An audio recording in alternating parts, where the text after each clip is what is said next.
In World War II, Jeep-type vehicles became the backbone of armies.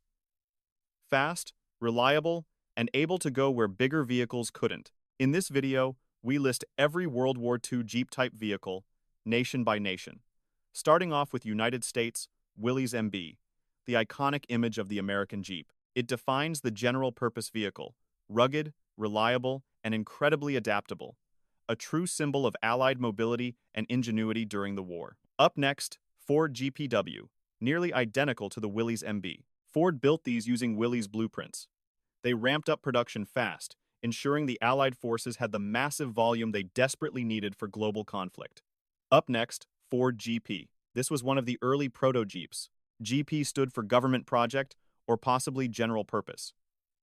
It featured that recognizable flat hood, but it was quickly phased out when the final MB design was prepared. Bantam BRC-40, the original pioneer. Bantam designed the first vehicle to meet the Army's stringent requirements. Although Willys ultimately won the major contract, Bantam still produced thousands of these robust little vehicles. Now, this is the Willys MA, the direct ancestor to the MB. This was the initial Willys submission. It had a column gear shift and a simpler single-gauge cluster. Most MA models were sent straight overseas for testing and battlefield trials, continuing with United Kingdom. Standard light utility, commonly nicknamed the Tilly, was Britain's closest equivalent to the Jeep in World War II. Like the Jeep, it was a compact, versatile vehicle used for transport, transportation, and light cargo duties across all fronts. Moving on to Germany, Volkswagen, Kübelwagen, Germany's answer to the light utility vehicle. Extremely lightweight and simple, it utilizes a rear-mounted, air-cooled engine. Superb off-road performance, especially valuable in the deep sands of North Africa. Volkswagen, Schwimmwagen, the famous Volkswagen. This was an ingenious amphibious utility vehicle. It features a screw propeller that simply folded down for water use. Truly versatile. A remarkable piece of German engineering. Stoa R200, a German heavy four-wheel drive utility car. It was part of the standard troop and equipment transport roster. It features independent suspension on all four wheels. A solid but complex design for battlefield repair. Hawk 901, another powerful prepared German transport vehicle, known for its distinctive boxy and angular appearance. It served reliably throughout the conflict, mainly carrying officers and vital communications equipment. Next up, Japan. Kurogane Type 95. This was the primary Japanese light utility vehicle. It is often cited as the world's first mass-produced four-wheel drive vehicle. It had a distinct motorcycle-like front fender design. Very rugged for Pacific Island hopping, Toyota AK-10, a Japanese utility car heavily influenced by the American Bantam design. It was produced in somewhat limited numbers. It clearly shows the efforts by Japanese industry to quickly emulate successful foreign designs. Continuing with France, Lafley V10, a French light reconnaissance vehicle. It was distinctive due to its unique six-wheeled configuration produced before the 1940 fall of France. Many were captured and immediately repurposed by the German army. Lafley V15, a slightly heavier and larger French military utility vehicle compared to the V10, used mainly for towing small artillery pieces. This was another unique design, quickly co-opted for service under the Axis banner after the occupation. Peugeot DMA, a standard French truck or van chassis, quickly adapted for wartime utility use. Primarily used for local logistics, it was often seen carrying essential supplies rather than personnel. A simple, sturdy workhorse for the French military. Let's move on to Italy. SPA Viberti AS-43, an Italian light armored car, used extensively for reconnaissance and high-speed patrol duties in North Africa. Fast and relatively well-armed for its class, it saw service under both Italian and later German commands. Spadal 37, an Italian light artillery tractor, distinguished by its four massive wheels and very high ground clearance, designed specifically for hauling large guns across the rough, difficult terrain of the desert. Now let's look at Czechoslovakia. Tatra 57K, a Czech light utility car. It was essentially a robust military version of a successful civilian car line, manufactured in Czechoslovakia after the nation was absorbed into the German war machine. Used often for liaison work.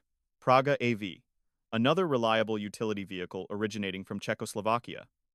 It was used extensively by the Axis for light transport duties. This vehicle represents the broader use of occupied nations' industrial output to supply the German war effort. Continuing with Canada, Chevrolet patterned light utility, an Australian and Commonwealth design built on a standardized GM platform, highly adaptable and relatively easy to maintain. World War II. It wasn't tanks or planes, but these small vehicles that carried soldiers across muddy deserts and jungles, sometimes saving entire fronts. This is the story of every World War II-style Jeep from different countries. Which country did it best, and which were just trying to imitate to survive? America is where it all began. If you had to choose a mobile symbol of war, it would be the Willys MB.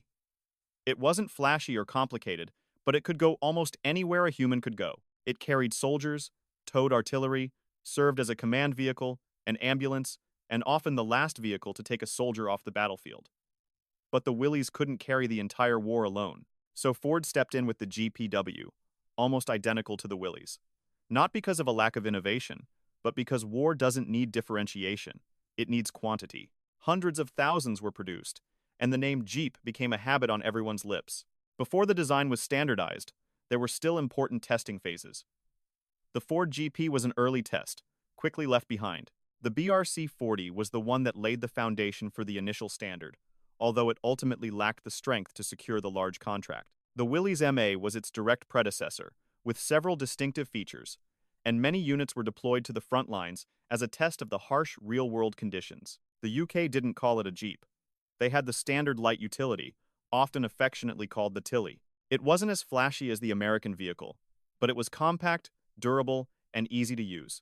Capable of navigating various battlefields as a light transport and communication vehicle, carrying out the daily war with quiet journeys.